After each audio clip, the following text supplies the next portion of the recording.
जय सत्योविधान में जय गुरुदेव। स्वागत है आप सभी का 87वीं धर्म ग्रंथ पाठ में। और सभी श्रद्धालु, सभी धर्म प्रेमी बंधुओं से निवेदन है कि श्रद्धापूर्वक श्रवण और मन करें। आपकी जो भी धर्म से संबंधित जिज्ञासा हैं, शंका हैं, वो सभी आपकी दूर होंगी और आपके ज्ञान में बढ़ोतरी होगी। इसके साथ ही मैं ये कहना चाहूँगा, हम पर, आप पर, सुनने वालों पर, सभी पर हमारे गुरुदेव सत्साई जी का आशीर्वाद निरंतर हम पर बना रहे। कल के 87वें धर्म पाठ में हमने जाना वास्तविक ईश्वर दर्शन क्या है और मूल परमात्मा का जनक कौन है और इसकी संख्या क्या है और इसका अंत क्या है। इसके साथ ही जानते हैं आज का प्रश्न। शुरू करते हैं 87वीं धर्म ग्रंथ पाठ। प्रश्न, हे सत्तई, क्या पशु या जीव विज्ञान पूर्ण जीवन नहीं जीते, अथवा ये कहें कि वे क्या वैज्ञानिक नहीं होते, जैसा कि मनुष्य उन्हें बुद्धिहीन समझता है? उत्तर, हे भगवान, पशु या जीव जंतु प्राकृतिक विज्ञान का उपयोग कर जीवन जीने वाले वैज्ञानिक होते हैं। जैसे कि पहला, बया चिड़िया द्वारा निर्मित घोंसला देखें। दूसरा, मधुमक्खी का शहद एकत्र करने का छत्ता देखें।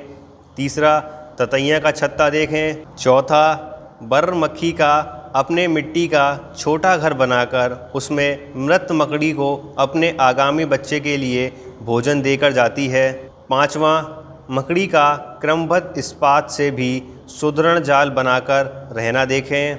छठा, चींटियों का अनुशासित जीवन चक्र में भी सभी प्रकार का नेतृत्व करना तथा भूमिगत अलग अलग कोष निर्मित भवन निर्माण देखें। सातवां, तितली के जीवन चक्र में कायाकल्प विज्ञान रहस्य देखें।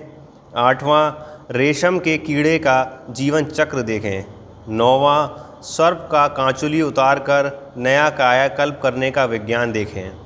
अतः ऐसे अनगिनत कीट, पतंग, जलचर, जीव जंतु के जीवन में झांक कर देखने पर पता चलता है कि उनके द्वारा बनाए गए उनके रहने के स्थान तथा उनकी जीवन शैली में एक विशिष्टतावादी विज्ञान, परंतु जो इतना सहज है कि आपको नहीं लगेगा कि वहाँ कुछ भी विनाशक है, बल्कि लगेगा कि सब कुछ नवीन सृजनवादी विज्ञान है। इसी सबसे मनुष्य ने उल्टा सीखा है, अपनाया है। अतः जीव मनुष्य से ज़्यादा प्राकृतिक वैज्ञानिक है। पशु बनाम साधुओं, पशुओं में बंदर जाति तो मनुष्य का कथित आदि रूप माना जाता है, जो मात्र अपनी चंचलता, विध्वंसता और व्यर्थपूर्ण क्रियाकलापों से भरा जीवन जीता है।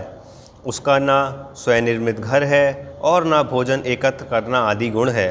बस मैथुन कर संतान उत्पन्न करना, समलैंगिकता अपनाना और व्यर्थ उछल कूद का भ्रमण पूर्व जीवन व्यतीत कर ही मर जाना, यही हमारे कथित साधु रूपी मनुष्य में दिखाई देता है। आइए अब जानते हैं अगला महाप्रश्न। हे सत्तई, जो मनुष्य अपनी आंतरिक शक्ति कुंडलिनी को जागृत करने हेतु अप्राकृतिक उपाय पंच इंद्रियों का त्याग की सहायता लेता है, उसका पुनर्जन्म भविष्य कैसा होता है?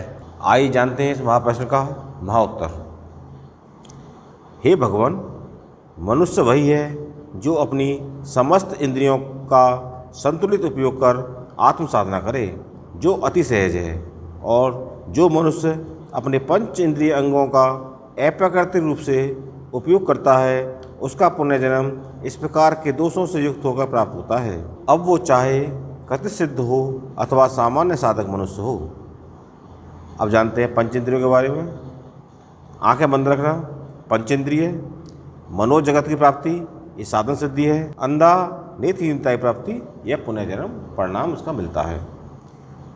नंबर 2, कान बंद रखना, ये पंचेंद्रिय है। साधन सिद्धि दूर श्रवण की प्राप्ति और पुनर्जन्म परिणाम इसका मिलता है बधिरता, बहरेपन की प्राप्ति, त्वचा आदि अन्य अंगों से श्रवण शक्ति वाले जीव योनि की प्राप्ति। नंबर 3, नाक बंद कर स्वर साधना, कुंभक बंद करना, यह है पंचेंद्रिय।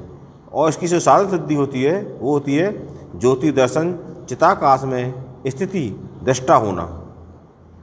और इसके पुनर्जन्म परिणाम जो प्राप्त होते हैं मस्तिष्क रोग और हृदय रोग की प्राप्ति, त्वचा से श्वास लेने वाले जीव योनियों की प्राप्ति होती है। नंबर 4, जिह्वा दोहन आदि क्रिया मुद्रा लगाना, ये आपकी पंचेंद्रिय है। और इसकी जो साधन सिद्धि होती है भूख स्वाद नियंत्रण व रूप दृष्टि सिद्धि प्राप्ति। अब जानते हैं इसका पुनर्जन्म परिणाम। पेट के रोग व स्वादहीनता, संतान प्रजनन शक्तिहीनता व उदासीन जीवन की प्राप्ति तथा सभी प्रकार के खाद्य पदार्थ स्वाद के खाने वाले जीव योनि की प्राप्ति। नंबर 5, जैनेन्द्रिय नियंत्रण हेतु मूलबंध, ब्राजोली अमरोली मुद्रा लगाना। इसकी साधन सिद्धि होती है बहिर्भोग व भौतिक भोग पर नियंत्रण, कुंडली विक्षोभ। और इसके जो पुनर्जन्म परिणाम प्राप्त होते हैं उनके बारे में जानते हैं।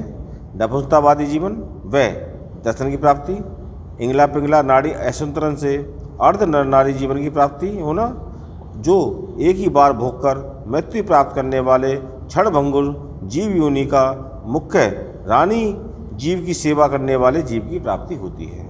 विशेष अतः मनुष्य को अपने मन को अपने ज्ञान और क्रिया का साधन बनाकर संपूर्ण शरीर के समस्त अंगों के संतुलित उपयोग कर सहज साधना सत्यास्मी क्रियाओं को अपनाना चाहिए। यही क्रिया योग यथार्थ मनुष्य जीवन की सर्वोच्चता आत्म साक्षात्कार की प्राप्ति देता है। तो आज के पवित्र सत्यास्मी धर्म ग्रंथ के पाठ में जो हमने महाज्ञान प्राप्त किया, उसमें सबसे पहले हमने यह जाना कि किस प्रकार पशु या जीव अपना जीवन विज्ञान पूर्ण जीवन जीते हैं और किस प्रकार वह प्राकृतिक वैज्ञानिक होते हैं। और साथ ही हमने इस महाज्ञान को भी प्राप्त किया कि आंतरिक कुंडलिनी शक्ति को जागृत करने में अप्राकृतिक उपाय जैसे कि पंच इंद्रियों का त्याग की सहायता लेने में किस प्रकार हमारा पुनर्जन्म भविष्य होता है। तो आप सब भी इस महाज्ञान को प्राप्त करें, अपने जीवन में इस महाज्ञान को आत्मसात कर अपने जीवन में ज्ञान की वृद्धि करें। तो मिलते हैं फिर अगले सत्यास्मी धर्म ग्रंथ के पाठ में। जय सत्यम सदानंद, जय गुरुदेव।